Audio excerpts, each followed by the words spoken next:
Esteban Ríos estaba de pie junto a la tumba recién cavada de su esposa Luz, apretando un paraguas negro en sus manos, aunque aún no llovía.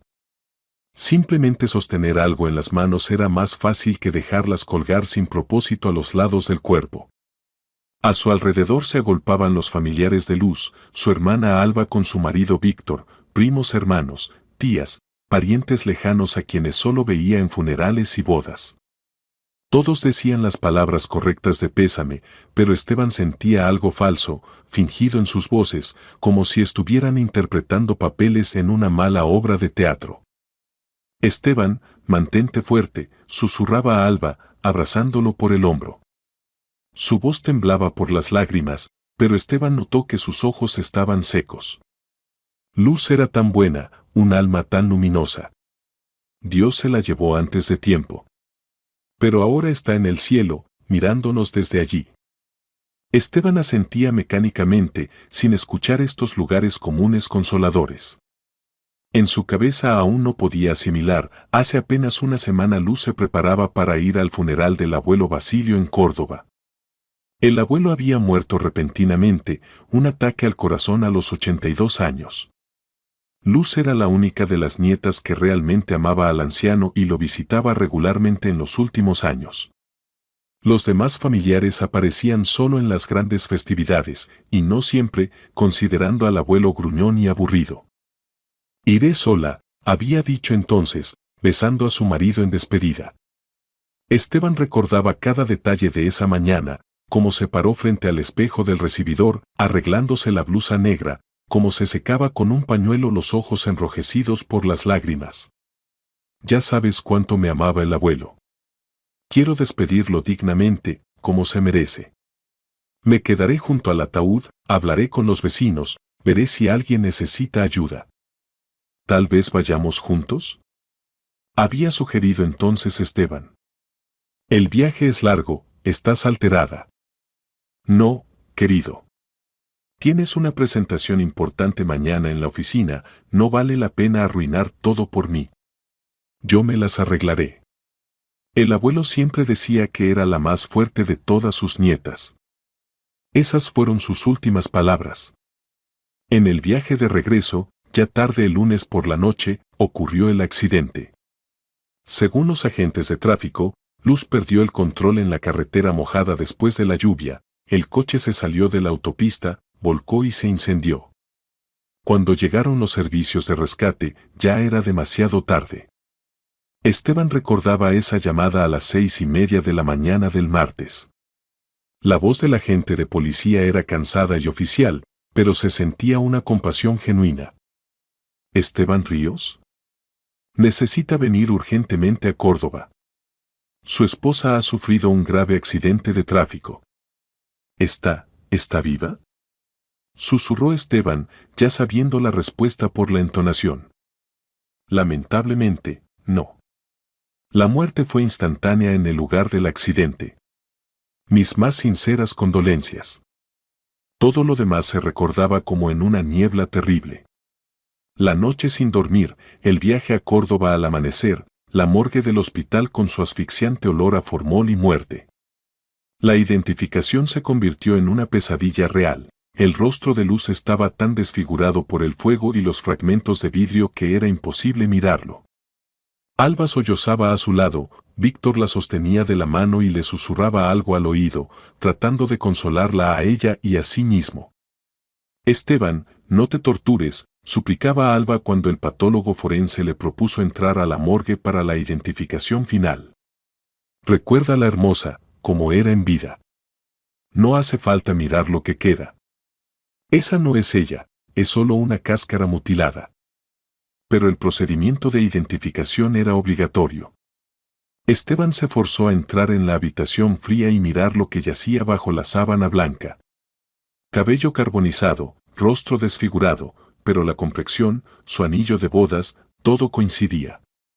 Los documentos, pasaporte y licencia de conducir, fueron encontrados en el bolso que milagrosamente sobrevivió en el maletero. Es ella, pronunció con dificultad, apartando la mirada de la mesa. Es mi esposa.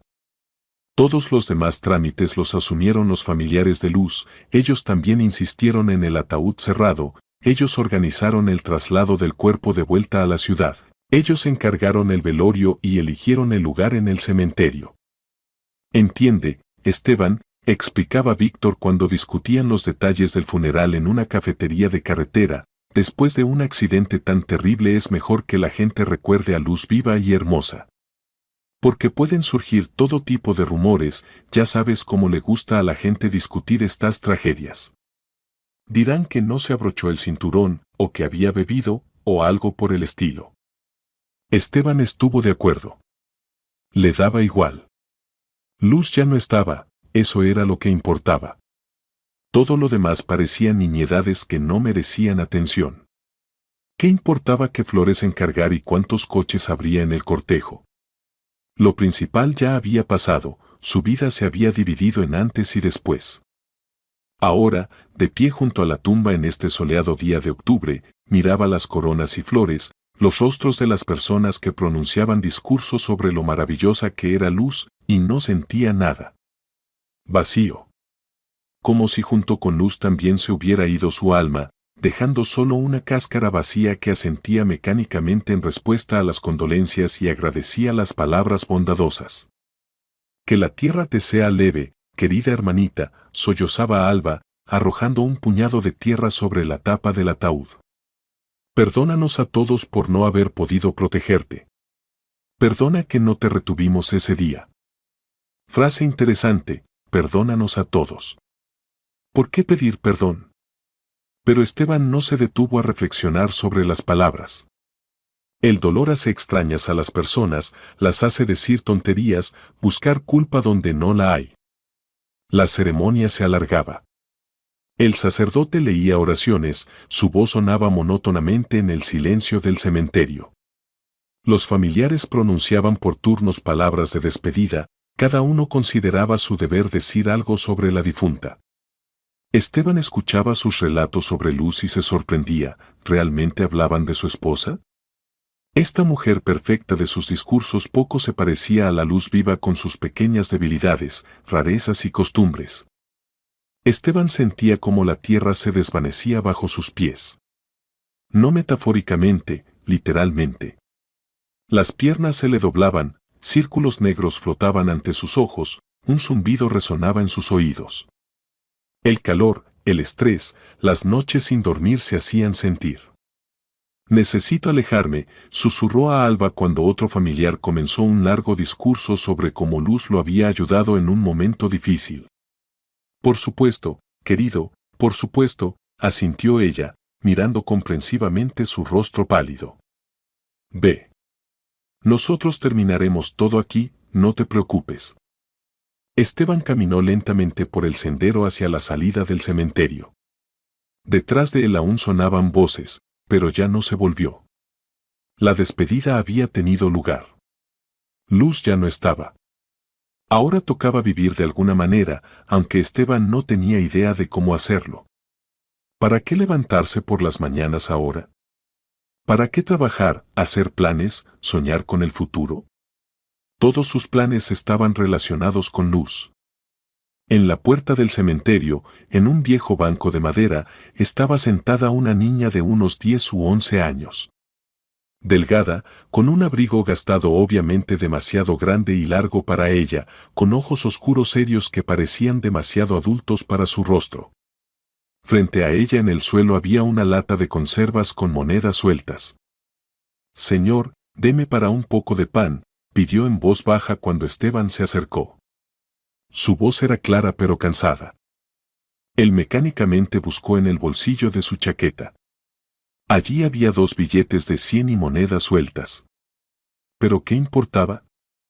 «Toma», dijo, arrojando los billetes en la lata. La niña exclamó al ver la cantidad. «Señor, pero esto es muchísimo». «¿Está seguro? ¿Tal vez se equivocó?» «Estoy seguro», respondió Esteban cansado y se dirigió hacia su coche que estaba en el estacionamiento junto al cementerio. «Señor», lo llamó la niña. Él se volvió. Ella estaba de pie, sosteniendo la lata en sus manos, y lo miraba con una mirada extraña, escrutadora. En sus ojos había algo que lo hizo detenerse. Señor, su esposa está viva, dijo en voz baja pero clara. Pero eso no lo hará sentir mejor. Sígame. Esteban se quedó paralizado. El mundo a su alrededor se detuvo. Incluso los pájaros dejaron de cantar. Los sonidos del cementerio, voces de familiares, llanto, chirrido de palas, todo se silenció, como si alguien hubiera apagado el sonido. ¿Qué dijiste? Grazno, sintiendo como su corazón comenzó a latir furiosamente en su pecho. Lo que dije, respondió la niña, acercándose. No te quedes como un poste. Hay poco tiempo. Sígueme. Tomó la lata y caminó rápidamente lejos del cementerio por un sendero estrecho que llevaba al bosque. Esteban, como hechizado, la siguió. En su cabeza martillaba un pensamiento, viva, viva, pero ¿cómo es posible? Tal vez realmente se estaba volviendo loco de dolor. Tal vez era una alucinación.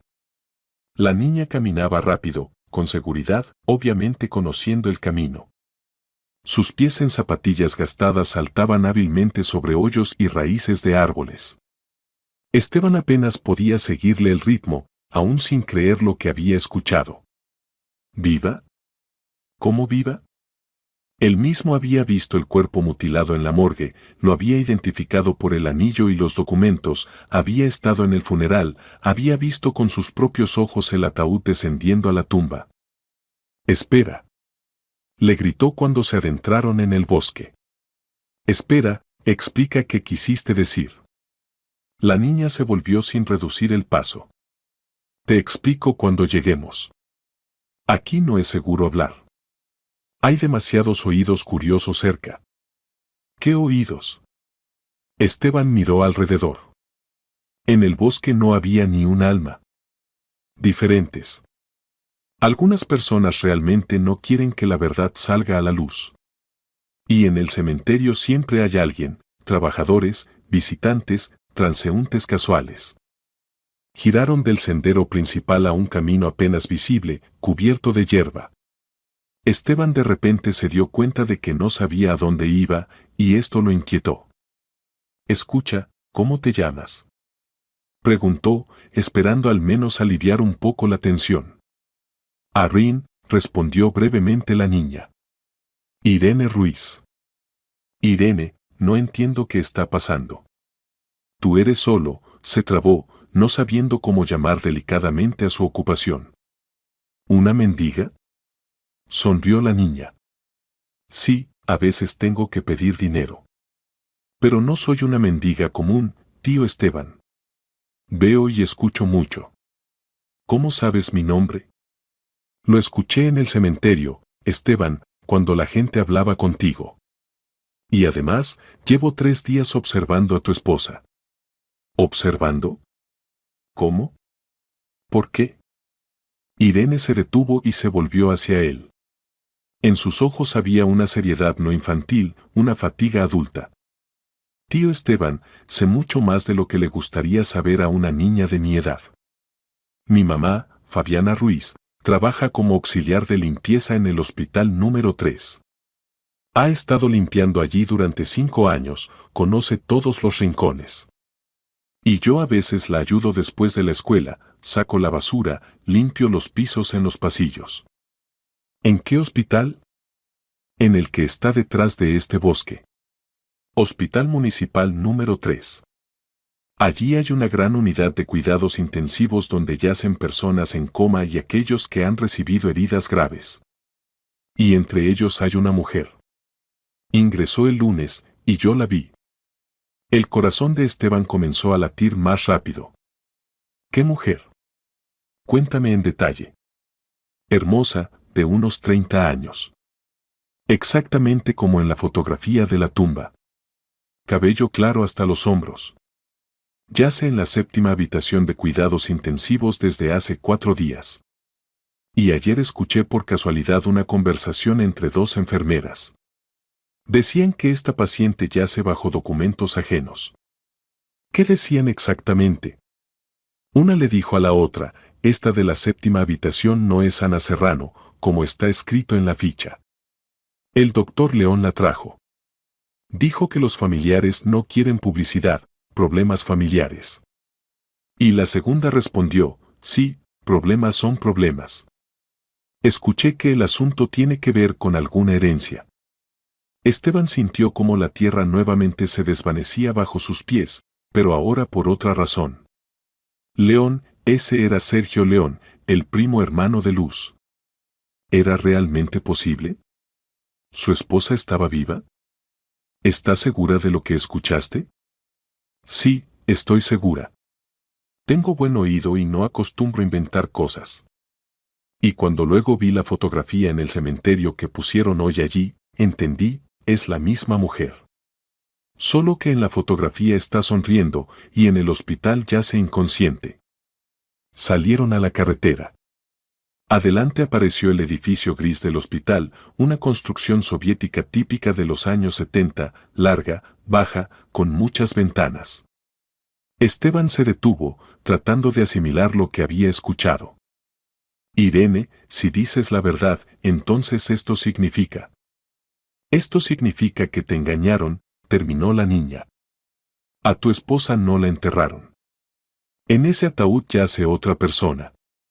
Y ella misma yace en una habitación de hospital bajo un nombre ajeno, y los familiares fingen que está muerta. ¿Pero por qué? ¿Por qué lo necesitan? Irene se encogió de hombros.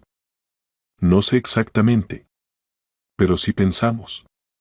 ¿Cuándo les conviene a las personas que alguien sea considerado muerto? Usualmente cuando se trata de dinero. O algo así. Esteban recordó la reciente muerte del abuelo Basilio y el hecho de que Luz era su nieta favorita. Recordó las palabras de Alba en el cementerio, perdónanos a todos. Recordó cómo los familiares rápidamente se hicieron cargo de todos los preparativos del funeral, como insistieron en el ataúd cerrado. El abuelo Basilio, susurró. Luz contaba que él había hecho un testamento por el cual ella era la única heredera. Y si ella muere, entonces la herencia pasa a los demás familiares. Así lo decidió el abuelo. Ya ves, tú mismo lo dedujiste, asintió Irene. Y ahora vamos. Necesitas ver a esta mujer para que te convenzas con tus propios ojos. ¿Y cómo entraremos a cuidados intensivos? No dejan entrar a extraños. No dejan a adultos desconocidos. Pero a mí me conocen allí. La hija de la señora de la limpieza a veces ayuda con la limpieza. Diré que traje a un conocido a ver a mamá. Lo principal es comportarse naturalmente y no llamar la atención. El hospital los recibió con olor a cloro y medicamentos, mezclado con el aroma de la comida hospitalaria. En el vestíbulo se agolpaba gente, algunos esperaban cita, otros caminaban nerviosamente, otros lloraban en silencio tras recibir malas noticias. El cuadro habitual de cualquier hospital municipal en un día laborable. Irene pasó confiadamente junto a la recepción, saludando con la mano al guardia anciano. Tío Pablo, voy a ver a mamá. Fabiana Ruiz, tercer piso, limpieza. El guardia asintió sin siquiera levantar la cabeza del periódico. Aparentemente, la aparición de Irene allí era tan habitual que no sorprendía a nadie. Mamá trabaja en el tercer piso, explicó Irene, llevando a Esteban hacia las escaleras. Cuidados intensivos está en el ala este. Pero no se puede entrar así nomás, por supuesto. Primero hablemos con mamá. En el tercer piso olía aún más fuerte, aquí a los olores de cloro y medicamentos se añadía el característico aroma hospitalario que no se puede confundir con nada. Los recibió una mujer baja de unos 50 años en bata de trabajo azul, empujando un carrito con equipos de limpieza. Su rostro estaba cansado, pero sus ojos bondadosos se animaron al ver a su hija. Irenita, ¿por qué tan temprano hoy? Se sorprendió. Usualmente vienes después de la escuela y ahora son apenas las 3 de la tarde. ¿Y quién es este contigo? Mamá, este es el tío Esteban. Necesita ayuda, respondió seriamente la niña. La mujer, obviamente Fabiana Ruiz, miró atentamente a Esteban. Su mirada era bondadosa pero cautelosa. El instinto maternal le sugería que algo no estaba bien aquí. Fabiana, buenos días, soy Esteban, dijo él, tratando de hablar lo más calmadamente posible. Su hija dice que en cuidados intensivos yace una mujer bajo documentos ajenos. Hay razones para creer que es mi esposa. ¡Ay, qué cosas dices, Irene!, exclamó Fabiana. ¿Qué fantasías se te ocurren?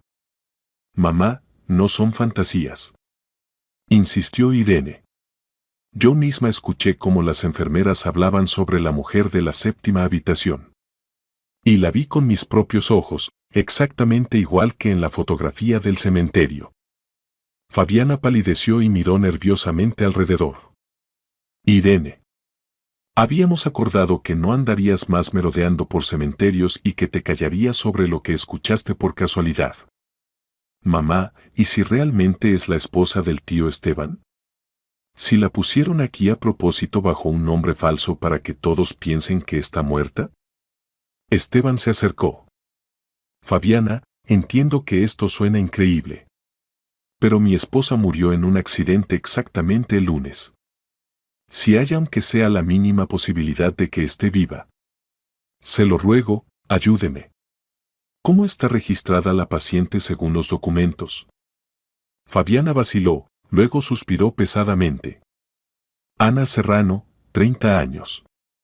Ingresó el lunes con traumatismo craneoencefálico grave después de un accidente automovilístico. Estado muy grave, coma. Los documentos los tramitó el doctor León, dijo que era una pariente lejana, pero la familia pide no divulgar información. León, repitió Esteban, sintiendo cómo la sangre se helaba en sus venas. ¿Sergio León? Sí, exactamente así se llama. ¿Lo conoce? Es el primo hermano de mi esposa. Estuvo en su funeral. Esteban recordó al hombre alto y calvo con dientes de oro que le expresaba condolencias. Alto, calvo, coronas de oro en la boca. Exactamente él. Trabaja como médico internista. Es él, susurró Esteban. Fabiana, le suplico, déjeme ver a esta mujer. No le diré nada a nadie, no la comprometeré. Fabiana miró a Irene, luego a Esteban. En sus ojos luchaban la compasión y el miedo por su trabajo. Entiende, si esto sale a la luz, me despedirán inmediatamente. Y necesito mucho este trabajo, crió sola a mi hija, hace tiempo que no tengo marido, no tengo educación. Doy mi palabra de honor, nadie sabrá jamás que me ayudó, juró Esteban. Solo una mirada. Si no es ella, me iré y olvidaré todo. ¿Y si es ella? Entonces encontraré otra forma de ayudarla sin comprometerla. Fabiana dudó un poco más, estudiando el rostro sincero de Esteban. Está bien, dijo en voz baja. Pero muy rápido y con cuidado. Ahora es hora de almuerzo, la mayoría de los médicos están en el comedor. En cuidados intensivos solo está la enfermera de guardia, pero está en la sala de médicos llenando informes. La unidad de cuidados intensivos estaba sumida en la penumbra característica de las instituciones médicas.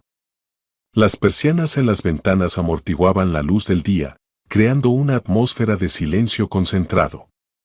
Los aparatos pitaban acompasadamente, monitoreando los signos vitales de los pacientes, las botellas de oxígeno silbaban suavemente, el sistema de ventilación zumbaba monótonamente. La séptima habitación está al final del pasillo, susurró Fabiana, abriendo cuidadosamente la puerta del departamento. Vayan en silencio, traten de no hacer ruido. Y si ven personal médico, váyanse inmediatamente, digan que se equivocaron de puerta. Esteban caminó por el pasillo sintiendo como su corazón latía furiosamente en su pecho. Cada paso se hacía difícil, las piernas parecían haberse llenado de plomo. ¿Y si realmente era luz? ¿Cómo podía sobrellevar tal descubrimiento? ¿Y qué hacer después? ¿Cómo probar que los familiares habían simulado su muerte? En la habitación número 7, junto a la ventana, había una cama de hospital rodeada de complejo equipo médico. Respirador artificial, monitor cardíaco, varios goteros, sensores de monitoreo del estado del paciente. Y en medio de toda esta magnificencia técnica yacía Luz. Esteban se detuvo como clavado, no creyendo a sus ojos.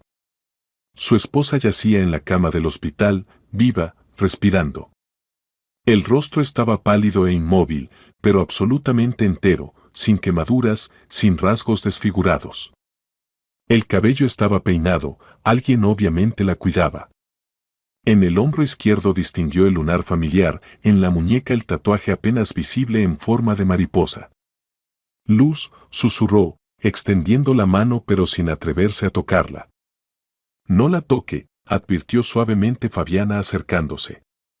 Cualquier contacto puede hacer que piten los aparatos y la enfermera notará cambios en los instrumentos. Esteban estaba de pie, incapaz de apartar la mirada. Su esposa estaba viva. Había estado aquí durante 5 días y él había enterrado a otra mujer, había llorado, se había preparado para vivir sin ella. Y ella todo este tiempo había estado aquí, a pocos kilómetros de su casa, indefensa y sola. ¿Cómo está su estado? ¿Qué dicen los médicos, las enfermeras? Preguntó con voz ronca. ¿Hay posibilidades de recuperación? Por lo que escuché de las enfermeras, el estado es estable pero grave, respondió suavemente Fabiana, mirando la historia clínica al pie de la cama. ¿Y qué está escrito en la historia clínica? ¿Qué circunstancias del ingreso? Fabiana estudió atentamente los registros. Accidente de tráfico en la provincia de Córdoba tarde en la noche del lunes. El automóvil se salió de la carretera y volcó, la víctima fue extraída por los servicios de rescate en estado inconsciente. Traída en estado grave por ambulancia cerca de medianoche. ¿Y quién exactamente la trajo? Según los registros, brigada de ambulancia provincial acompañada por un familiar médico. Pero muy extraño. ¿Qué es exactamente extraño? Aquí solo hay un informe breve de que los familiares piden mantener completa confidencialidad por circunstancias familiares. No hay más detalles escritos, como con otros pacientes. Esteban apretó los puños. El cuadro se volvía cada vez más claro y terrible. Luz realmente había resultado herida en el accidente, pero no había muerto. Los familiares, al enterarse del contenido del testamento del abuelo Basilio, decidieron simular su muerte. Organizaron una sustitución, la trajeron aquí bajo documentos falsos y en la morgue le mostraron el cuerpo de otra mujer muerta. Mesorov susurró. La propia familia resultó peor que los enemigos. Tío Esteban, llamó suavemente Irene, parada en la puerta vigilando el pasillo. ¿Y qué vas a hacer ahora? ¿Cómo probarás que esta es tu esposa? Excelente pregunta. ¿Qué hacer? ¿Cómo probar la identidad de Luz? ¿Cómo sacarla de aquí legalmente? Y lo principal, ¿cómo protegerla de aquellos que ya una vez intentaron matarla? Porque si se enteran de que su plan criminal fue descubierto. Aún no sé, respondió honestamente.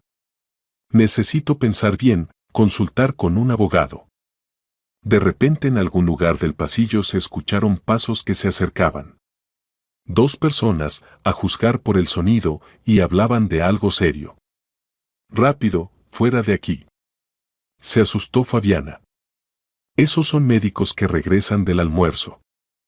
Salieron silenciosamente de la habitación y fueron a la escalera de servicio. Fabiana los acompañó hasta el primer piso, mirando constantemente alrededor y nerviosa. Fabiana, dijo Esteban en la salida, ¿puedo venir mañana para asegurarme una vez más de que no fue una alucinación? Mejor no. Si apareces frecuentemente, alguien lo notará y empezará a hacer preguntas. Entonces, ¿cómo puedo saber sobre su estado? ¿Si hay mejoras? Fabiana pensó. Ven pasado mañana en la noche, alrededor de las 8. Estaré limpiando los pisos en esa ala después del final del turno de día. Si algo cambia, te contaré. Solo ten cuidado y no llames la atención. Esteban asintió y se dirigió a la salida. Esa noche Esteban estaba sentado en su apartamento vacío tratando de poner en orden sus pensamientos. Luz estaba viva, ese era el descubrimiento principal y más importante. Pero estaba en coma, yacía bajo documentos falsos, y los familiares la consideraban muerta. ¿Qué hacer después? ¿Ir a la policía con una denuncia? ¿Pero cómo probar que la mujer en el hospital era su esposa? Los documentos estaban falsificados, los médicos habían sido sobornados o engañados. Y los familiares fácilmente podrían declarar que se había vuelto loco de dolor y veía a su esposa muerta en todas partes. Necesitaba pruebas férreas, irrefutables, científicamente fundamentadas. Y necesitaba una persona que lo ayudara a recopilarlas profesional y legalmente. Esteban sacó su teléfono y marcó el número de su viejo amigo del ejército, el detective privado Andrés Colina. Habían servido juntos en las tropas paracaidistas hace 20 años, luego Andrés se fue a la policía, llegó a subcomisario y después de jubilarse abrió una agencia de investigación privada. Un hombre honesto y con principios, con reputación impecable. ¿Andrés? Soy Esteban Ríos. Esteban. ¿Cómo estás, hermano? Escuché de conocidos comunes sobre tu terrible pérdida. Mis sinceras condolencias, mantente fuerte. Andrés, necesito ayuda urgentemente. Ayuda profesional. Y posiblemente muy rápido.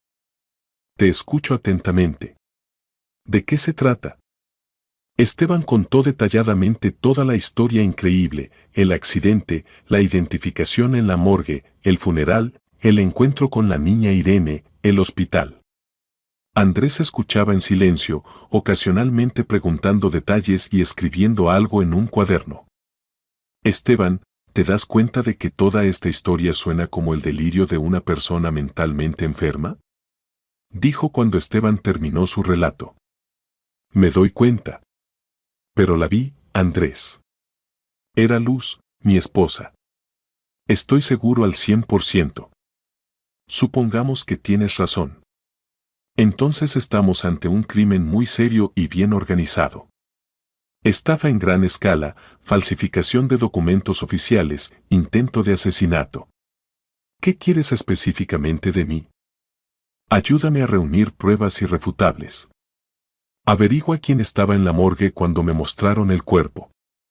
Descubre de dónde salió esa mujer desconocida que hicieron pasar por Luz. Verifica todos los documentos de hospitalización. Encuentra testigos del accidente en la provincia de Córdoba. ¿Entiendes que esto costará caro? ¿Y tomará bastante tiempo? Encontraré el dinero, venderé el coche, pediré prestado a conocidos. Y puede que no tengamos tiempo en absoluto. Si los familiares entienden que su plan fue descubierto. Entiendo toda la seriedad de la situación. Y otra cosa más, este es un asunto extremadamente peligroso. Si tus sospechas se confirman, nos enfrentaremos a gente dispuesta a matar por dinero. Lo entiendo perfectamente, Andrés. Pero simplemente no hay otra salida. Andrés guardó silencio largo rato, reflexionando sobre la situación y pesando todos los pros y contras. Está bien, viejo. Intentemos resolver este caso. Pero actuaremos con extrema cautela y metódicamente. Y ni una palabra a nadie hasta que reunamos suficientes pruebas para iniciar un caso penal. Completamente de acuerdo. Nos vemos mañana por la mañana en mi oficina a las 9. Trae absolutamente todos los documentos, certificado de matrimonio, historia clínica de Luz, sus fotografías, certificado de defunción. Y prepara dinero para gastos iniciales, 25,000 mínimo. Después de la conversación con Andrés, Esteban sintió cierto alivio. Ahora no estaba solo en esta lucha por la justicia. Pero la ansiedad no lo dejaba. Si los familiares habían estado dispuestos a simular una muerte por la herencia, ¿de qué más serían capaces? ¿Y si ya habían adivinado que su plan podría ser descubierto? ¿Qué pasaría entonces con la indefensa Luz? Esteban no podía comer ni dormir. Caminaba por el apartamento, miraba las fotografías de su esposa, trataba de entender cómo no había notado antes las obvias extrañezas. Porque había suficientes momentos sospechosos, simplemente entonces estaba demasiado conmocionado por el dolor para notarlos y analizarlos. Por ejemplo, ¿por qué Alba tan rápida y decididamente se hizo cargo de todos los preparativos del funeral? Usualmente era bastante irresponsable y no muy cariñosa como hermana, podía pasar meses sin llamar a Luz. ¿Y por qué los familiares insistieron tan encarecidamente en realizar el funeral precisamente en ese cementerio, y no donde descansaban los padres de Luz? Y otra extrañeza, ¿por qué ninguno de los familiares propuso inmediatamente después del funeral familiarizarse con el contenido del testamento del abuelo Basilio? Usualmente los asuntos hereditarios tratan de resolverse lo más rápido posible, especialmente cuando se trata de sumas serias. Y aquí todos por alguna razón callaban tácticamente sobre esto, como si fuera indecoroso. Cuanto más analizaba Esteban lo ocurrido, más preguntas surgían. Y todas señalaban una conclusión aterradora: su esposa había sido traicionada por las personas más cercanas. Aquellos en quienes había confiado toda su vida, a quienes amaba y consideraba su familia. Por la mañana Esteban llegó a la oficina de la agencia de detectives privados Colina de Andrés Colina. La agencia se ubicaba en un viejo edificio de ladrillos en el centro histórico de la ciudad, en el segundo piso. Una oficina modesta de 3 habitaciones, recepción, despacho de trabajo y sala de reuniones, pero Andrés trabajaba honesta y profesionalmente, habiendo ganado excelente reputación entre colegas y clientes. «Cuéntame todo otra vez, desde el principio», dijo Andrés, encendiendo una grabadora digital y abriendo un cuaderno grueso. «Y no omitas absolutamente ningún detalle, incluso los más insignificantes a primera vista». En el trabajo detectivesco, las pistas importantes a menudo se ocultan precisamente en los detalles. Esteban una vez más expuso detalladamente toda la historia, comenzando con el viaje de Luz al funeral del abuelo Basilio en Córdoba. Trataba de recordar cada detalle, qué decían exactamente los familiares, cómo se comportaban, qué preguntas hacían, si había algo sospechoso en su comportamiento. Andrés escuchaba atentamente, hacía notas detalladas, a veces hacía preguntas aclaratorias. Entonces, el accidente ocurrió el lunes tarde por la noche, resumió cuando Esteban terminó. Te mostraron el cuerpo el martes por la mañana y el funeral lo realizaron ya el jueves. Muy rápido para un evento tan serio, especialmente considerando el traslado interregional. Alba lo explicaba diciendo que en clima caluroso no se puede demorar con los funerales. Y además, los familiares vinieron de diferentes ciudades, no había que retenerlos mucho tiempo. Entiendo. ¿Y sobre el testamento del abuelo Basilio? ¿Alguien lo vio o conoce los detalles? Hasta ahora nadie ha hablado abiertamente sobre la necesidad de leerlo. Alba dijo que no era momento apropiado para hablar de herencias, esperemos hasta el velorio. Posición muy noble. Esteban, necesito fotografías de calidad de luz. Retratos grandes donde se vean bien los rasgos del rostro. Y su historia clínica completa, si la tienes.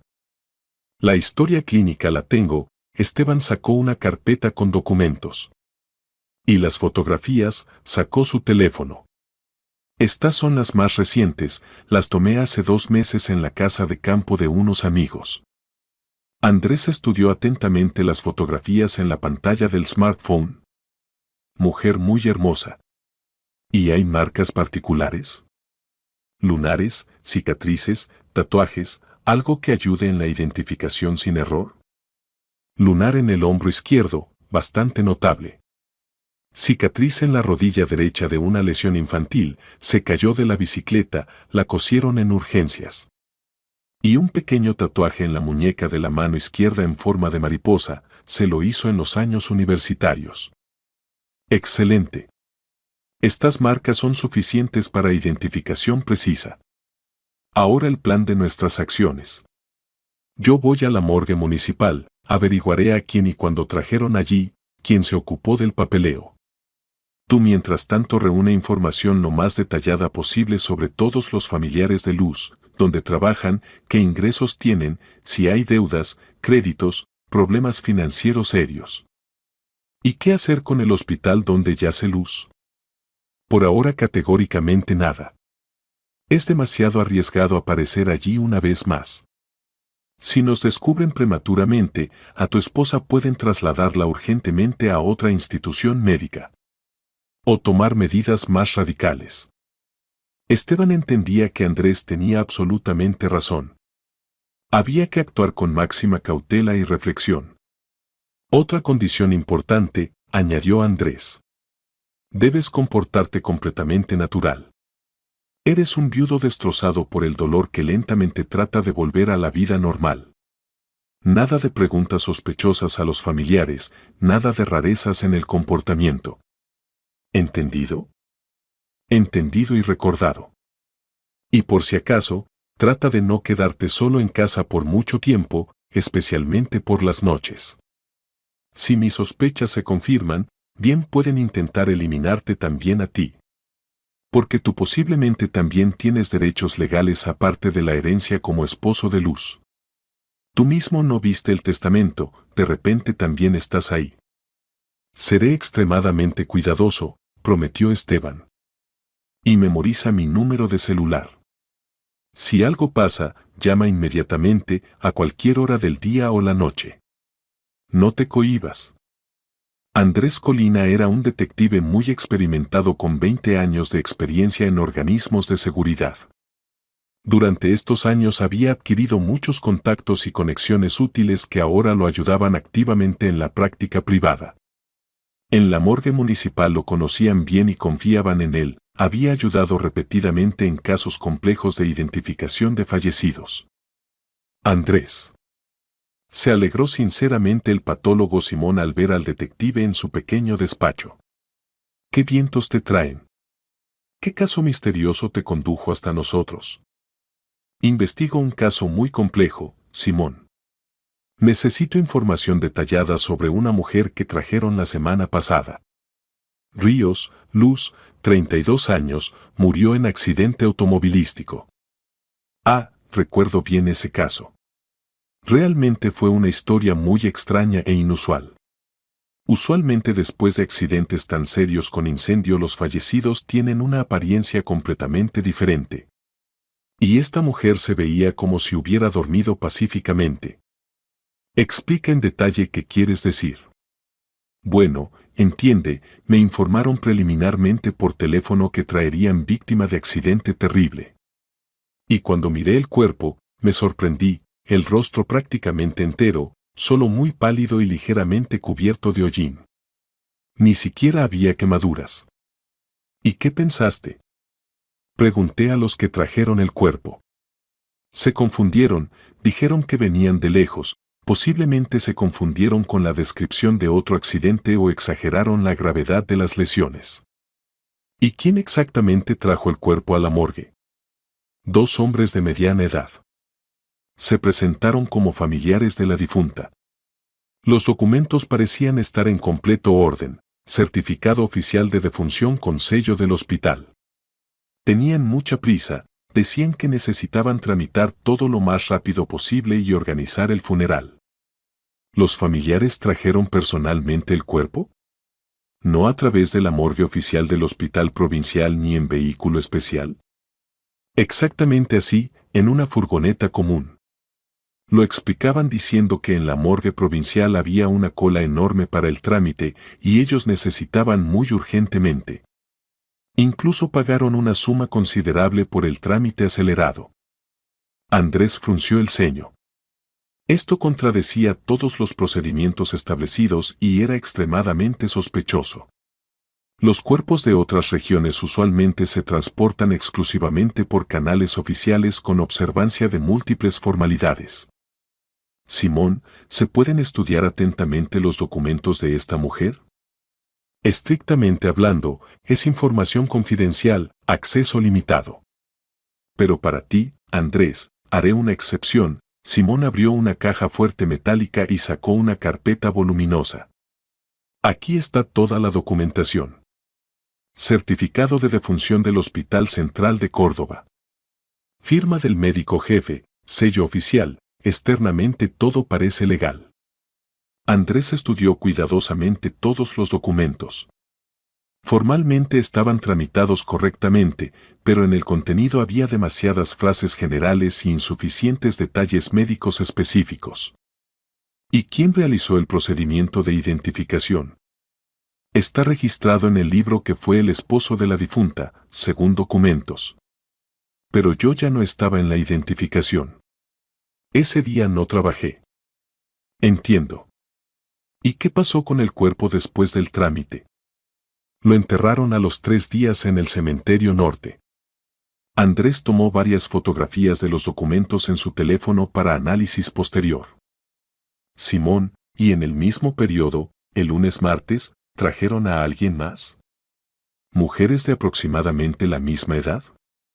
El patólogo hojeó atentamente el registro de ingresos. Sí, hubo otra mujer joven, de unos 30 años. Desconocida, sin documentos. La encontraron en un sótano abandonado en las afueras de la ciudad. Causa de muerte, insuficiencia cardiovascular aguda por alcoholismo crónico. ¿Cuándo exactamente la descubrieron? El domingo tarde por la noche un policía de barrio la encontró durante su ronda. Y nos la trajeron el lunes por la mañana. Andrés sintió como las piezas del siniestro rompecabezas comenzaban a formar un cuadro completo. Domingo, día de partida de Luz a Córdoba al funeral del abuelo. Lunes, día del accidente y día del descubrimiento del reemplazo adecuado. Demasiadas coincidencias. Simón, ¿a esta mujer desconocida se la puede ver de alguna manera? ¿O al menos quedaron fotografías? Lamentablemente, ya la enterraron en fosa común para no identificados. El procedimiento se realizó el martes por la mañana, de acuerdo con la legislación.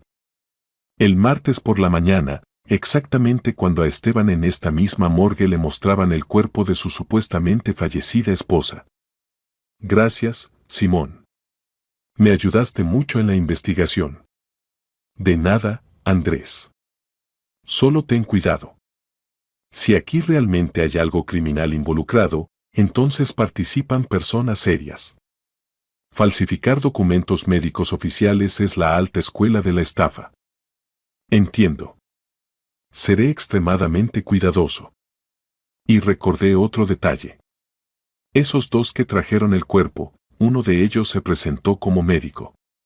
Doctor León, me parece. Decía que conocía personalmente a la difunta, trabajaba en el ámbito médico. ¿León? ¿Estás seguro de ese nombre? Absolutamente. Andrés anotó esta información importante. El círculo gradualmente se cerraba y todos los hilos llevaban a las mismas personas. Mientras Andrés trabajaba en la morgue, Esteban se ocupaba de recopilar minuciosamente información sobre los familiares de Luz.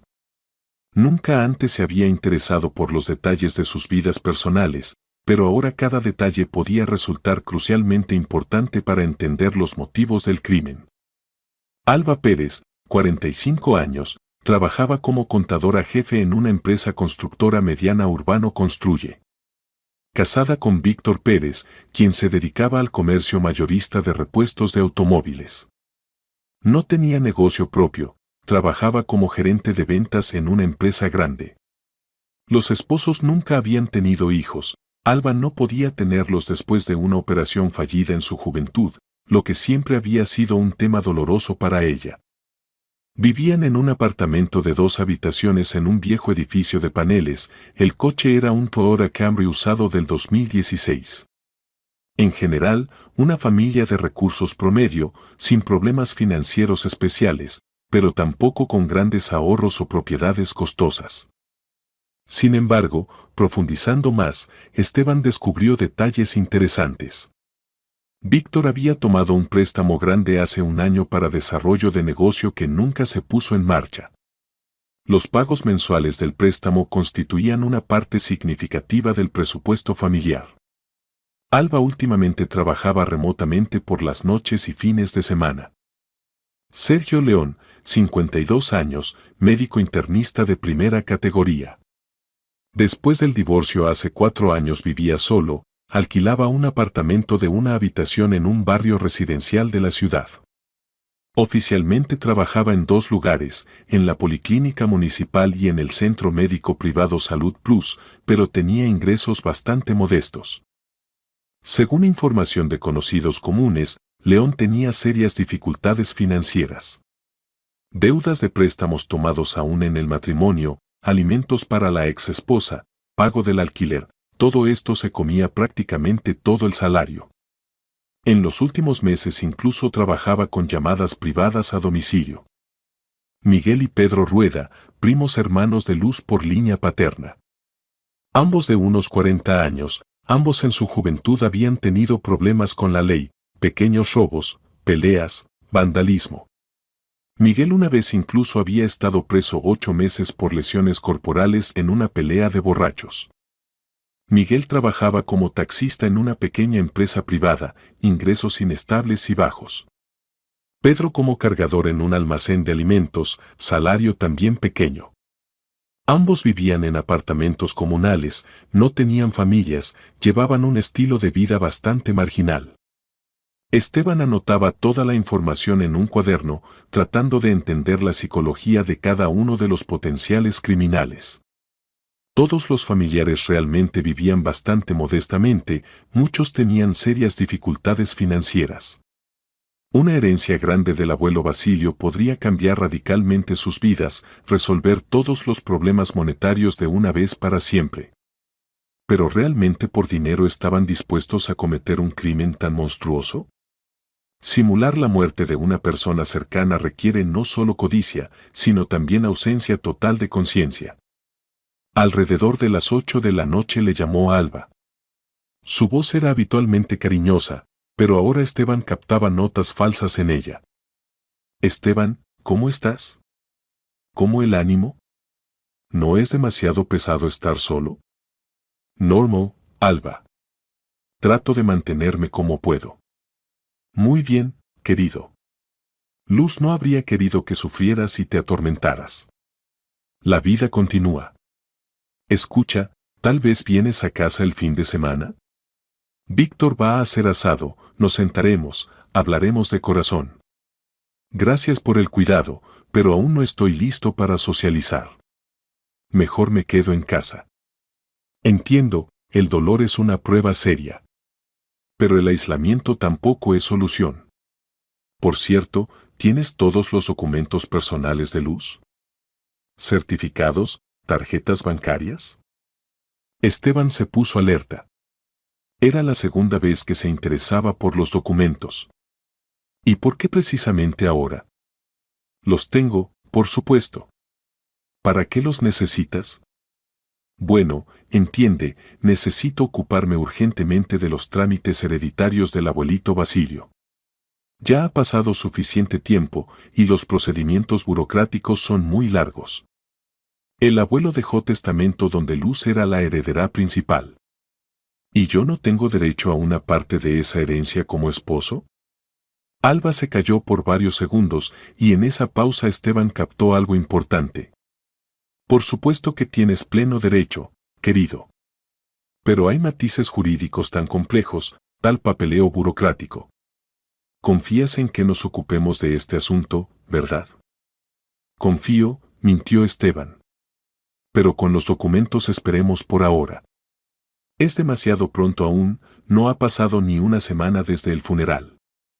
Esteban, pero cuanto más demoremos, más complejos y caros serán los procedimientos. Y la herencia allí, dicen, es muy seria, casa grande en barrio prestigioso de Córdoba, terreno, cuentas bancarias.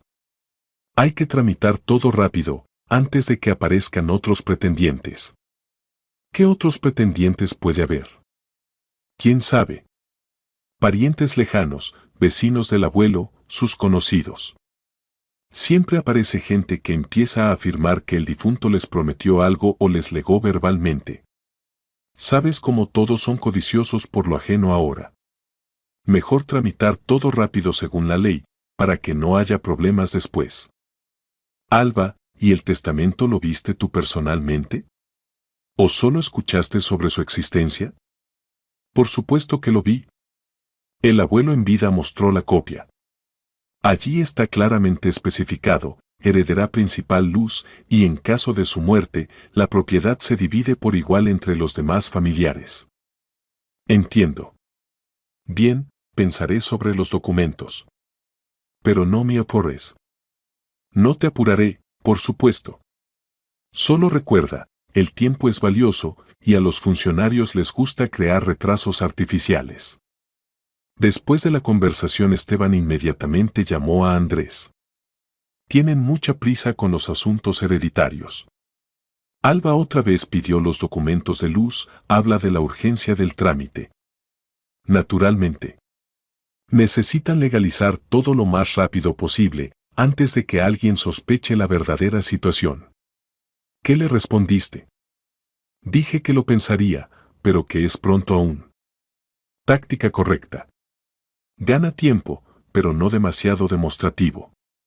Por cierto, en la morgue averigüé algo muy interesante. Andrés contó detalladamente los resultados de su visita al patólogo, las extrañezas con el cuerpo, la mujer desconocida y que León había participado personalmente en la entrega. Significa que realmente sustituyeron el cuerpo, resumió sombríamente Esteban. Y todo esto se planeó de antemano. Exactamente. Esteban, el cuadro gradualmente se aclara, pero necesitamos pruebas aún más contundentes e irrefutables. Mañana voy a Córdoba, verificaré las circunstancias del accidente y estudiaré el testamento del abuelo Basilio. ¿Y qué debo hacer yo? Continúa comportándote como siempre. Y trata de averiguar discretamente más detalles sobre el testamento de los familiares, quién lo redactó, dónde se guarda el original, cuál es la suma exacta de la herencia, quién más está al tanto del contenido. ¿Y si sospechan algo? Sé natural. Tienes pleno derecho a interesarte por la herencia de tu esposa. Temprano por la mañana del día siguiente Andrés partió a Córdoba en su coche. En el camino se comunicó con varios conocidos en los organismos de seguridad locales, averiguando detalles del accidente y circunstancias de la muerte del abuelo Basilio. Andrés, le dijo por teléfono móvil el teniente de policía Cabrera, con quien habían servido juntos en una unidad militar, el caso realmente es oscuro y sospechoso. Oficialmente todo parece como un accidente común, pero hay varios matices muy extraños. Cuenta en detalle. Primero, el lugar del suceso es bastante extraño. Usualmente en ese tramo de carretera prácticamente no ocurren accidentes, autopista recta, ancha, sin curvas peligrosas ni bajadas empinadas. Segundo, el coche no se encontró inmediatamente. ¿Y hay testigos del suceso mismo? Testigos directos no hay, pero hay un detalle interesante. Los habitantes del pueblo más cercano dicen que esa noche por la autopista pasaron con pequeño intervalo dos coches, primero un sedán extranjero, y detrás una camioneta oscura o jeep. ¿Esto puede significar persecución? Es muy posible. Y otra extrañeza, las huellas en el lugar del accidente. Como si trataran de empujar un coche o forzarlo a salirse de la carretera. Andrés anotaba cuidadosamente todos los detalles. El cuadro se volvía cada vez más claro, el accidente había sido provocado intencionalmente. En Córdoba primero fue a examinar la casa del abuelo Basilio. Mansión antigua de ladrillos de principios del siglo XX en el centro histórico de la ciudad, terreno grande y cuidado con árboles frutales y jardines, baño sólido, garaje para dos coches. Propiedad realmente muy cara y atractiva. Los vecinos compartían gustosamente recuerdos de los últimos meses de vida del anciano. Basilio era una persona maravillosa, contaba una mujer anciana de la casa vecina, solo que últimamente los familiares lo torturaron completamente con su atención. Especialmente después de que los médicos dijeron que los días estaban contados. ¿Y quién exactamente venía frecuentemente a verlo?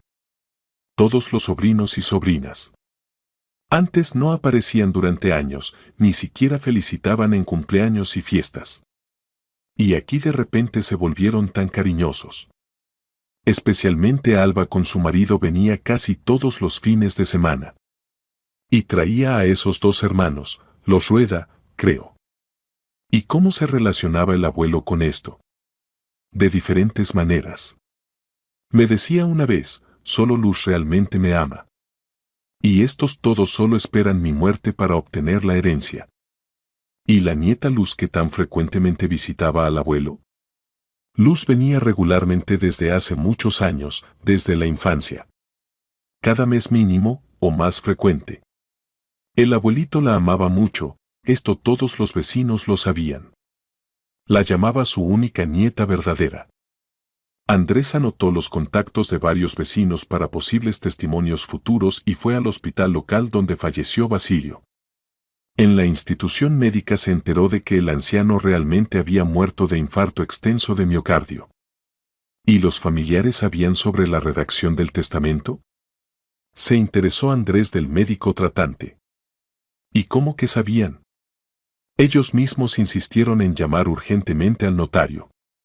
Decían, el abuelito quiere tramitar todo según la ley, para que después de su muerte no haya disputas familiares y conflictos. ¿Y cuál fue su reacción al contenido del testamento? Suavemente hablando, estaban choqueados y molestos. Especialmente Alba, hasta hizo escándalo, gritaba que el abuelo no estaba en sí, que el testamento era inválido. La siguiente parada fue la notaría. Gabriela Cortés, notaria con 20 años de experiencia, resultó ser una mujer muy cuidadosa y meticulosa. ¿El testamento de Basilio Rueda? Preguntó. Por supuesto, lo recuerdo. Caso muy inusual y tenso. ¿En qué consistía exactamente lo inusual? Toda su propiedad mueble e inmueble, casa, terreno, depósitos bancarios, automóvil, antigüedades, todo lo legó completamente a su nieta Luz Ríos. Lo motivaba diciendo que solo ella se había preocupado sinceramente por él todos estos años. ¿Y cuál fue la reacción de los demás familiares? Estaban extremadamente indignados y molestos. Alba trataba de demostrarme que el abuelito estaba bajo efectos de medicamentos fuertes, que el testamento se redactó bajo coerción. Pero Basilio estaba en plena conciencia, respondía claramente a todas mis preguntas. Yo lo certifiqué oficialmente. ¿Y a qué suma aproximadamente se evalúa esa herencia? No hice evaluación exacta, pero aproximadamente, la casa en el centro de la ciudad vale no menos de 4 millones de pesos, el terreno de 2.000 metros cuadrados otros 2 millones, depósitos bancarios alrededor de 1,5 millones. Más muebles antiguos, cuadros, libros raros. En total, alrededor de 8 millones de pesos. 8 millones de pesos. Suma seria por la cual algunas personas están dispuestas a los actos más desesperados. Gabriela, ¿alguien de los familiares se interesó por el procedimiento de transferencia de herencia en caso de muerte del heredero principal? La notaria alzó la ceja sorprendida. Sí, se interesaron, y muy insistentemente. Alba me llamó al día siguiente después del funeral del abuelito. Preguntaba detalladamente qué documentos se requerirían, cuánto tiempo tomaría el procedimiento, si se podía acelerar de alguna manera. ¿Y qué le explicó? Dije que se requeriría certificado de defunción del heredero, documentos que confirmen el grado de parentesco y solicitudes escritas de todos los pretendientes. El procedimiento usual toma de 6 semanas a 2 meses. ¿Y ella tenía prisa con el trámite? Mucha prisa. Decía que tenían planes concretos de venta urgente de inmuebles, que ya había compradores potenciales. Andrés agradeció a la notaria y fue al lugar del accidente. El tramo de autopista realmente era completamente seguro, carretera recta, buen pavimento, excelente visibilidad.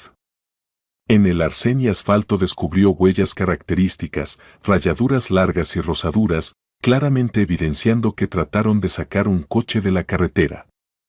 Por la noche Andrés regresó a su ciudad e inmediatamente se encontró con Esteban en un pequeño café en las afueras. El cuadro finalmente se aclaró, dijo. Tu esposa fue víctima de un crimen cuidadosamente planeado y profesionalmente ejecutado. Cuenta todo en orden. Andrés expuso detalladamente toda la información recopilada en Córdoba, el testamento de 8 millones, la reacción de los familiares, las extrañezas con el accidente. Significa que empezaron a planear el asesinato aún antes de la muerte del abuelo, constató sombríamente Esteban. Tan pronto como escucharon el contenido del testamento. Parece ser así. Pero tengo buenas noticias también. El testamento existe, es absolutamente legal y notarialmente certificado según todas las reglas. Si probamos que Luz está viva, la herencia quedará completamente para ella. ¿Y las malas noticias? El tiempo que tenemos es críticamente poco. Los familiares muy activamente se apuran con la reregistración de documentos. ¿Y si entienden que su plan fue descubierto? ¿Qué entonces? Entonces Luz se convertirá para ellos en un problema aún más serio. Y pueden tomar la decisión final sobre su eliminación física. Al día siguiente Esteban se convenció definitivamente de que lo estaban vigilando. Por la mañana, al salir de casa, notó un Jeep oscuro Land Cruiser familiar estacionado al otro lado de la calle. Exactamente el mismo coche estaba cerca de su oficina cuando llegó al trabajo. Y por la noche él mismo estaba junto a la entrada de su casa. Definitivamente sospechan algo, le dijo al detective cuando se encontraron en su oficina. Posiblemente ya saben exactamente que los descubrimos. Muy probable. Tu aparición en el hospital acompañado de la niña pudo delatarte y alertarlo seriamente. Esteban, necesitamos acelerar urgentemente nuestras acciones. Tengo un médico experto conocido que puede examinar no oficialmente a tu esposa en el hospital y dar conclusión sobre su identidad. ¿Y cómo entrará a cuidados intensivos? Me pondré de acuerdo con uno de los médicos del hospital. Lo presentaremos como consultor del Centro Médico Provincial para casos complejos de traumatismos craneoencefálicos. En el bullicio hospitalario nadie verificará cuidadosamente los documentos del especialista invitado. ¿Y si ya nos descubrieron completamente? Entonces nos queda muy poco tiempo para actuar. Posiblemente solo unas horas. A las 12:30 de la noche Esteban y Andrés se encontraron en la entrada de servicio del hospital. Fabiana Ruiz los esperaba en un pasillo mal iluminado, cambiando nerviosamente de pie y mirando constantemente alrededor. Más rápido, por favor, suplicaba en susurros.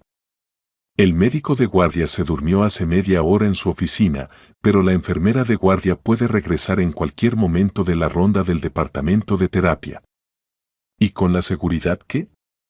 Tío Pablo, como siempre, dormita en el primer piso en su silla. Hasta la mañana usualmente no despierta, pero por si acaso vayan máximamente silenciosos. ¿Y la alarma? La desconecté hace 20 minutos.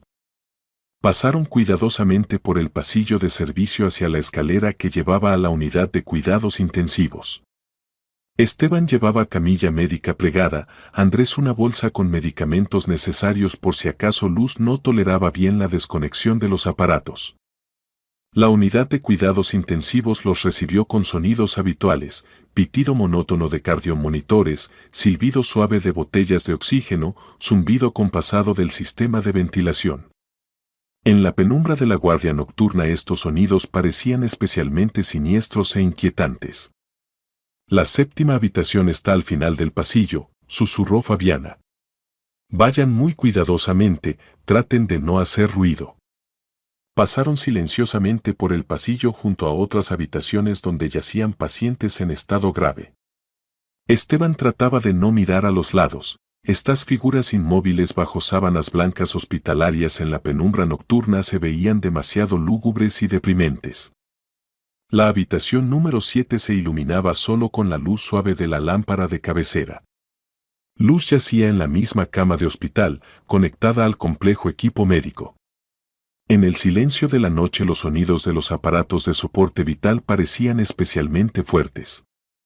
¿Cómo desconectarla correctamente de todos estos aparatos? Susurró preocupado Esteban. Muy cuidadosa y gradualmente, respondió Andrés, estudiando atentamente el equipo médico. Lo principal es no alterar las funciones vitales del organismo. Con máxima precaución desconectaron los sensores de monitoreo, cuidadosamente quitaron los goteros, con cuidado extrajeron el tubo respiratorio de la tráquea. Luz gimió débilmente y trató de moverse, pero no despertó. Su respiración se volvió independiente, aunque superficial y arrítmica. «Camilla», comandó silenciosamente Andrés. Entre los dos trasladaron extremadamente cuidadosamente a Luz de la cama de hospital. Estaba muy liviana, casi sin peso después de largo reposo y alimentación artificial. «Ya, necesitamos irnos urgentemente de aquí», susurró Andrés, cubriendo cuidadosamente a Luz con manta tibia. Pero en ese momento crítico en algún lugar al final del pasillo se escucharon pasos que se acercaban. No una persona, mínimo 3, a juzgar por el sonido. Y hablaban de algo serio. «Alguien viene directo hacia nosotros», susurró asustada Fabiana, asomándose al pasillo. Esteban se asomó cuidadosamente de la habitación y en la penumbra del pasillo vio 3 siluetas oscuras. Hombres en ropa civil, claramente no personal médico, y se dirigían exactamente a la unidad de cuidados intensivos. «Están aquí, y vienen hacia nosotros», susurró a Andrés. «¿Quiénes exactamente?» «No sé, pero estoy seguro de que no son médicos».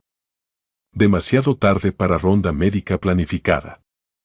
Los pasos se acercaban inexorablemente. En el silencio del hospital nocturno sonaban especialmente amenazantes y siniestros. La 7ª habitación está vacía. Se escuchó voz masculina inquieta. «Busquen en todas partes», ordenó firmemente otro. «Registren todas las habitaciones, todos los cuartos auxiliares». No pudieron irse lejos. «Revisen las escaleras de servicio y salidas de emergencia», añadió el tercero. Andrés evaluó instantáneamente la situación crítica. «Fabiana, ¿hay otro camino de este departamento?» «Hay, por el sótano del hospital. Pero allí hay un verdadero laberinto de pasillos, fácil perderse en la oscuridad». «No importa, no tenemos otro camino. Llévanos allí inmediatamente». Sacaron cuidadosamente la camilla de la habitación y se dirigieron a la escalera de servicio en el extremo opuesto del pasillo largo. Detrás se escuchaban cada vez más fuertes e insistentes las voces de los perseguidores. «Revisen cada habitación. Están en algún lugar aquí, no pudieron irse lejos con un paciente en cama». Fabiana los condujo por escalera estrecha a los sótanos del hospital. Aquí olía a humedad y desinfectantes. Pasillos largos se extendían en diferentes direcciones, iluminados solo por bombillas raras bajo techo bajo. «¿En qué dirección ir?», susurró Esteban, llevando cuidadosamente la camilla con su esposa. «Síganme», respondió Fabiana. Solo muy silenciosos, el sonido aquí se extiende excelentemente en todas las direcciones. Serpentearon por el complejo laberinto de pasillos del sótano, pasaron junto a almacenes con equipo médico, archivos con documentos, caldera vieja y lavandería. Luz yacía inmóvil, su respiración era débil pero regular. Esteban periódicamente verificaba su pulso, hasta ahora todo estaba relativamente estable. «Aquí finalmente la salida», susurró Fabiana, señalando una puerta metálica pesada al final de otro pasillo. Detrás de la puerta los esperaba pacientemente el paramédico Igor con ambulancia, vehículo blanco de reanimación con cruces rojas. «¿Dónde estuvieron tanto tiempo?», preguntó inquieto. Ya empezaba a preocuparme de que algo serio pasara. «Casi pasó», respondió Andrés. «Casi nos atrapan. Rápido cargamos la paciente y nos vamos inmediatamente». Trasladaron cuidadosamente a Luz al vehículo especialmente equipado, la conectaron al respirador artificial portátil y sistema de monitoreo de signos vitales. Igor verificó profesionalmente su estado. Por ahora todo estable. Pulso arrítmico, pero no crítico. Con transporte correcto llegaremos sin problemas. La ambulancia arrancó cuidadosamente. Esteban sostenía la mano fría de su esposa y mentalmente rezaba a todos los santos para que todo terminara bien. Luz estaba viva, estaba junto a él. Pero ¿qué pasaría después? ¿Cómo probar su verdadera identidad? ¿Y cómo protegerla de aquellos que ya 2 veces habían tratado de matarla? Y mientras tanto en el hospital comenzó verdadero alboroto. Se descubrió la desaparición de la paciente de la 7ª habitación, sistema de alarma desconectado, huellas evidentes de penetración externa en la unidad de cuidados intensivos. El médico de guardia en pánico llamó a la policía, al médico jefe y, por supuesto, al doctor León. ¿Cómo pudo pasar esto? Gritaba histéricamente León al teléfono. ¿Dónde estaba la seguridad? ¿Dónde estaban las enfermeras? ¿Cómo pudieron extraños penetrar en cuidados intensivos? Sergio, sugirió cuidadosamente el médico jefe, tal vez vale la pena informar inmediatamente a los familiares de la paciente sobre el incidente. Ningún familiar. Rugió León. Esto fue un verdadero secuestro de persona. Hay que buscar urgentemente a los criminales y establecer sus identidades. Pero él entendía perfectamente quién pudo haber organizado este atrevido secuestro. Y entendía que su cuidadosamente planeada estafa multimillonaria comenzaba a derrumbarse catastróficamente. La clínica privada Centro Médico Dr. Santos se ubicaba en una calle tranquila en el centro de la ciudad. Era pequeña, pero magníficamente equipada con la más moderna tecnología médica europea. A Luz la ubicaron en una confortable habitación privada, la conectaron a aparatos de monitoreo y soporte vital. El estado de la paciente es estable, pero requiere observación constante, informó detalladamente el doctor Santos después de un examen médico completo y minucioso. Traumatismo cráneoencefálico de grado medio, pero afortunadamente sin signos de daños críticos a centros vitales del cerebro. El coma es relativamente superficial, conserva reflejos básicos. Con tratamiento intensivo correcto hay posibilidades reales de recuperación completa. ¿Cuándo puede recobrar la conciencia? Preguntó Esteban con esperanza en la voz. Es difícil decir exactamente, el cerebro es un órgano muy complejo e impredecible. Puede ser en unos días, puede ser en un par de semanas. Todo depende de las características individuales del organismo y la corrección de la terapia aplicada. Andrés, dijo Esteban cuando se quedaron solos en el pasillo de la clínica, ahora necesitamos dirigirnos urgentemente a las autoridades. Tenemos testigos vivos, tenemos pruebas irrefutables de falsificación de documentos, tenemos a la propia víctima. Completamente de acuerdo. ¿Y cómo explicaremos este secuestro a los investigadores? Diremos que actuamos exclusivamente en interés de la víctima, quien se encontraba ilegalmente en el hospital bajo documentos falsos. Tenemos bases serias para suponer que su vida estaba en peligro mortal. Los primeros 2 días en la clínica privada pasaron relativamente tranquilos y sin incidentes. El estado de Luz mejoraba lenta pero establemente, los médicos notaban dinámica positiva en el estado neurológico. Esteban prácticamente no se apartaba de su cabecera, le sostenía la mano, hablaba silenciosamente con ella, le leía en voz alta sus poemas favoritos y novelas, esperando que ella lo escuchara y sintiera su presencia. Luz, soy yo, tu Esteban, susurraba, acariciando tiernamente sus dedos delgados. ¿Estás completamente segura, querida? Sé que me escuchas y entiendes. Obligatoriamente resolveremos con todos estos miserables, recibirán el castigo merecido. Lo principal es que estás viva, estás conmigo, estás en casa. Al tercer día ocurrió el primer pequeño pero muy importante milagro. Cuando Esteban le contaba a su esposa sobre cómo la valiente niña Irene lo había ayudado a encontrarla en el hospital, sintió que los dedos de Luz apenas perceptiblemente, pero definitivamente se apretaron en respuesta a su toque. Movimiento muy débil, pero él no podía equivocarse, era una reacción completamente consciente a sus palabras. Doctor Santos. Llamó emocionado al médico. Reaccionó a mi relato. Apretó los dedos. El doctor se acercó rápidamente a la cama y realizó una serie de pruebas neurológicas simples, verificó la reacción de las pupilas a la luz brillante, reflejos tendinosos, reacción a estímulos dolorosos. Realmente, Hay dinámica positiva notable, confirmó con satisfacción. El tono muscular gradualmente aumenta, la reacción a estímulos externos se vuelve más expresiva y consciente. Es muy buena señal, significa que el proceso de salida del coma ya comenzó. ¿Significa que pronto despertará completamente? Pronto es concepto muy relativo en medicina. Pero el proceso de recuperación de la conciencia definitivamente está en marcha y va en la dirección correcta. Continúe hablando activamente con ella, cuéntele sobre eventos agradables, ponga su música favorita. Esto estimula el cerebro y lo ayuda a recuperarse más rápido. La denuncia en la comisaría de policía del distrito la presentaron en la primera mitad del día siguiente. La investigadora Marina Campanella, mujer experimentada de mediana edad con ojos inteligentes y atentos y reputación impecable, escuchó pacientemente su historia completamente increíble. Estudió atentamente todos los documentos presentados. La historia realmente es del género de novelas policiales, dijo, cerrando la carpeta gruesa con materiales.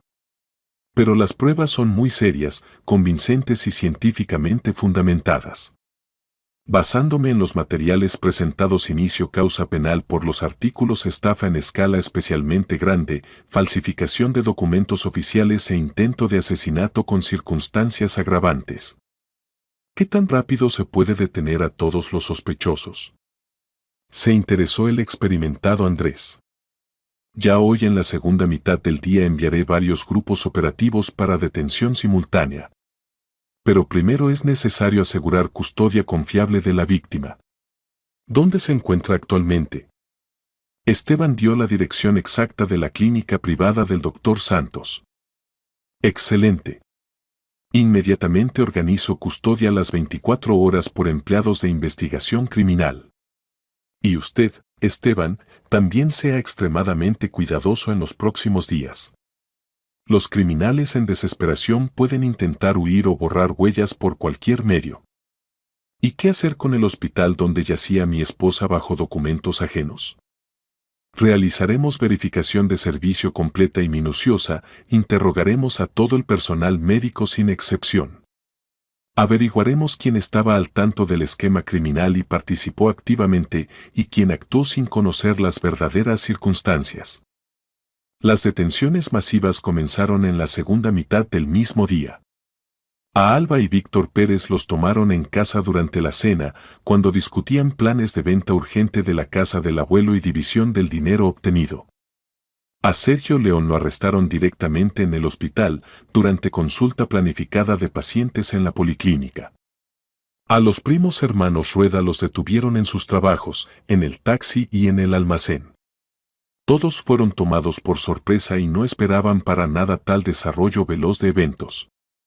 En los registros domiciliarios de los sospechosos los operativos descubrieron múltiples pruebas comprometedoras que confirmaban irrefutablemente su culpa.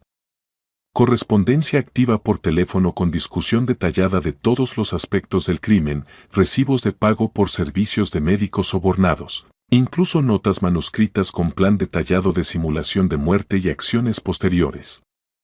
Completos idiotas, se asombró Andrés cuando la investigadora les mostró parte de las pruebas materiales encontradas.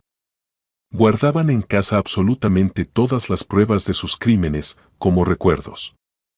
Aparentemente estaban tan seguros de sí mismos y convencidos de la impunidad que no consideraron necesario destruir materiales comprometedores, comentó Marina. Error clásico de criminales principiantes, seria sobreestimación de propias capacidades y subestimación del trabajo de organismos de seguridad. Mientras los familiares criminales daban testimonios confesionales en la policía, en la clínica privada del Dr. Santos ocurrió un verdadero milagro médico. Al quinto día después del rescate, Luz comenzó a despertar gradualmente. Primero empezó a parpadear significativamente más frecuente y tratar de abrir los ojos. Luego comenzó a mover débilmente los dedos de manos y pies. Esteban, quien prácticamente no se apartaba de su cabecera, inmediatamente notó estos cambios alentadores. Luz. La llamó cuidadosamente, inclinándose hacia su rostro. ¿Me escuchas? Trata de abrir los ojos. Ella lenta y con esfuerzo visible entreabrió los párpados y lo miró. La mirada era turbia y confusa, pero definitivamente consciente y de reconocimiento. ¿Esteban?, susurró apenas audible. ¿Realmente eres tú? ¿O estoy soñando? Sí, soy yo, tu marido. ¿Estás completamente segura, mi querida? ¿Qué me pasó? ¿Dónde estoy? El doctor Santos, a quien llamaron urgentemente donde la paciente, realizó examen expreso integral. Las funciones básicas del cerebro no sufrieron, la memoria se conservó completamente, el habla era clara y coherente. Esto era un verdadero milagro después de tal lesión seria. Luz, preguntó suavemente el médico experimentado, ¿recuerda los eventos que ocurrieron inmediatamente antes de que perdiera la conciencia? Ella se concentró, esforzando la memoria y tratando de restaurar la secuencia de eventos. Yo iba a casa del funeral del abuelito Basilio en Córdoba. Ya era muy tarde, completamente oscuro. Me apuraba porque prometí a mi marido regresar rápido. Todo el camino detrás iba algún coche, muy cerca y agresivamente. Los faros constantemente cegaban, no podía ver normalmente la carretera. ¿Qué pasó después? Traté de aumentar la velocidad para alejarme de los perseguidores, pero no se alejaban. Incluso al contrario, empezaron a ir aún más cerca. Y luego algo muy fuerte golpeó mi coche por detrás. Perdí el control, el coche se deslizó fuertemente y volcó. Después de eso no recuerdo nada. ¿Y los rostros de las personas que estaban en el coche perseguidor pudiste distinguirlos? No, estaba demasiado oscuro y los faros cegaban. Pero el coche mismo lo recordé muy bien, jeep grande y oscuro, muy parecido al automóvil de Víctor, el marido de mi hermana Alba. Esteban y el doctor Santos se miraron significativamente. El testimonio de Luz confirmaba completamente su versión de que el accidente había sido provocado intencionalmente y de manera organizada. Luz, comenzó cuidadosamente Esteban, necesito contarte algo muy importante e impactante. Sobre lo que pasó después del accidente. Le expuso detallada y delicadamente toda la historia increíble, la simulación de muerte, el funeral falso, cómo la niña Irene ayudó a encontrarla en el hospital bajo documentos ajenos, el arresto de los familiares. Luz escuchaba con horror, incredulidad y dolor crecientes. ¿Significa que me enterraron oficialmente?, susurró conmocionada. Y la gente cercana, aquellos en quienes confié toda la vida. Querían apoderarse de la herencia del abuelito Basilio. Eras la única heredera según testamento de 8 millones de pesos. Luz lloró amargamente. No por dolor físico, sino por trauma emocional. Las personas más cercanas, a quienes amaba y consideraba familia, la habían traicionado de la manera más vil y cruel. ¿Dónde están ahora?, preguntó entre lágrimas. Bajo investigación. Los detuvieron anteayer acusados de estafa e intento de asesinato. ¿Y qué será de ellos? Recibirán condenas largas de privación de libertad. 15-20 años cada uno, no menos. Luz asintió silenciosamente y cerró los ojos. Necesitaba tiempo para asimilar y aceptar esta terrible verdad sobre la traición de las personas más cercanas. Esteban, dijo en voz baja después de un rato, esa niña que te ayudó. ¿Cómo se llama? Irene Ruiz. Niña extraordinaria, muy inteligente, valiente y justa.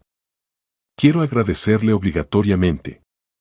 Si no fuera por ella, nunca habríamos conocido la verdad, y yo habría muerto en ese hospital. Obligatoriamente le agradecerás. Ella y su mamá Fabiana se preocupan mucho por ti. 2 semanas después Luz se recuperó completamente y fue dada de alta de la clínica privada. Los médicos le recomendaron evitar estrés serios y pasar exámenes preventivos regularmente, pero en general el pronóstico era favorable. Esteban vino por ella con un ramo de rosas blancas, sus flores favoritas desde la juventud. ¿Lista para comenzar nueva vida desde cero?, preguntó, ayudándola a sentarse en el coche. Lista. Pero primero necesitamos resolver todas las cuestiones jurídicas y burocráticas. Oficialmente Luz Ríos aún figuraba en los documentos como fallecida. Había que restaurar todos los documentos, cancelar el registro de muerte en el registro civil, tramitar nuevamente pasaporte, licencia, tarjetas bancarias y, por supuesto, derechos de herencia. Los procedimientos jurídicos resultaron largos y muy complejos. Hubo que probar múltiples veces en varias instancias judiciales que Luz estaba viva, presentar conclusiones médicas detalladas, resultados de pericias, testimonios de numerosos testigos. El sistema burocrático español resultó no estar preparado para tal caso extraordinario. Desde el punto de vista legal, la resurrección de muertos no estaba prevista.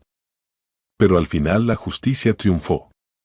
El Tribunal Municipal reconoció oficialmente a Luz como viva, canceló el registro de su muerte, restauró todos los derechos civiles. La herencia del abuelo Basilio fue finalmente registrada a su nombre en completa conformidad con el testamento notarialmente certificado. ¿Qué haremos con la casa del abuelito en Córdoba?, preguntó Esteban cuando recibieron todos los documentos de titularidad. La venderemos inmediatamente, respondió decididamente Luz. Hay demasiados recuerdos malos y dolorosos allí. Mejor compremos algo nuevo, donde podamos ser realmente felices y tranquilos. ¿Y el dinero obtenido cómo lo usaremos? Parte gastaremos en buena casa nueva, parte ahorraremos para el futuro. Y obligatoriamente ayudaremos generosamente a todos los que nos ayudaron, a Fabiana Ruiz y su hija Irene, al doctor Santos, a tu amigo Andrés. El proceso judicial contra los familiares criminales duró 4 meses. Todos los acusados recibieron sentencias severas acorde con la gravedad de los crímenes cometidos. Alba Pérez 12 años de privación de libertad, Víctor Pérez 13 años, Sergio León 11 años, los hermanos Rueda 10 años cada uno. Todos trataron de apelar las sentencias en instancias judiciales superiores, contrataron abogados caros, pero sin éxito. Las pruebas de su culpa eran absolutamente irrefutables y exhaustivas. Esteban y Luz por principio no asistieron a las sesiones judiciales. No querían ver los rostros de quienes los habían traicionado tan cruelmente. Lo principal, la justicia finalmente había triunfado.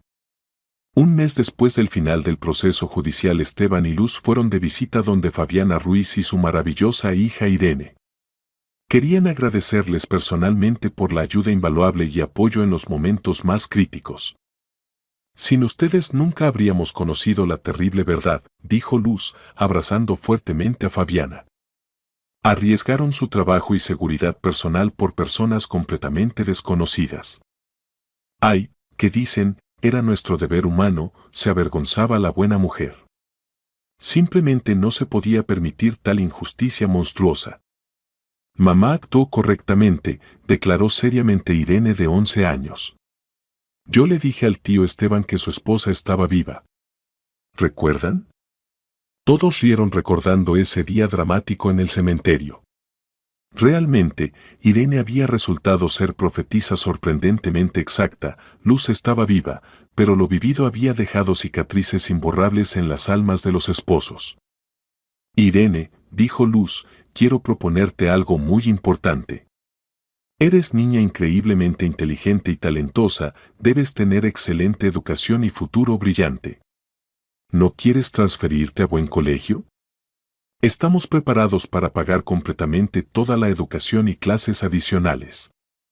¿En serio se puede? Se animó la niña inteligente. Sueño hace mucho con estudiar en verdadera buena escuela con maestros fuertes. Por supuesto que se puede. Y no solo escuela. Después universidad, si quieres ser médica, abogada o algo más. Quiero ser detective privada, como tío Andrés. Declaró decididamente Irene. Ayudaré a la gente a encontrar la verdad y restaurar la justicia. Idea excelente y noble, sonrió aprobatoriamente Esteban. De ti saldrá detective maravillosa con sentido agudo de justicia. Fabiana con lágrimas de alegría y gratitud en los ojos les agradeció por tal generosidad. Para ella era verdadero regalo del destino, la posibilidad de asegurar a su hija querida educación digna y futuro luminoso. Y además, añadió Luz, quisiéramos proponerles mudarse a apartamento nuevo y espacioso. Tenemos propiedad libre que podemos regalarles. Es demasiado caro y valioso, protestó Fabiana. No podemos aceptar regalo tan generoso. Pueden y deben. Literalmente me salvaron la vida. ¿Acaso eso se puede medir con dinero? Al final Fabiana aceptó su propuesta. Mes y medio después se mudaron con Irene a hermoso apartamento de 2 habitaciones e Irene ingresó al mejor colegio de la ciudad. Andrés Colina recibió remuneración muy generosa por su trabajo profesional y también se convirtió en verdadera celebridad en el ambiente de detectives privados. La historia con la resurrección de la esposa muerta se volvió legendaria en círculos profesionales. Empezaron a dirigirse a él con los casos más complejos y enredados de todo el país. El doctor Santos rehusó remuneración monetaria, pero aceptó con gratitud recibir como regalo equipo médico moderno y de alta tecnología para su clínica privada por suma de 1 millón de pesos. Pasó año y medio desde aquellos eventos trágicos pero finalmente felices. Esteban y Luz vendieron la casa del abuelito en Córdoba por 5 millones de pesos y compraron hermosa casa moderna en suburbio ecológicamente limpio. Lugar tranquilo y silencioso, rodeado de bosque de pinos, con lago pintoresco cerca. Ningún recuerdo doloroso, solo esperanza de futuro feliz. Luz se recuperó completamente después de la lesión seria. A veces la molestaban dolores de cabeza en tiempo lluvioso, pero los médicos aseguraban que con el tiempo esto también pasaría definitivamente. Lo principal, estaba viva, sana y realmente feliz. Esteban también cambió cardinalmente. Lo vivido le enseñó a valorar cada día pasado con la persona amada, no tomar la felicidad familiar como algo debido. Se volvió más atento, cariñoso, paciente, dejó de ponerse nervioso por nimiedades del trabajo.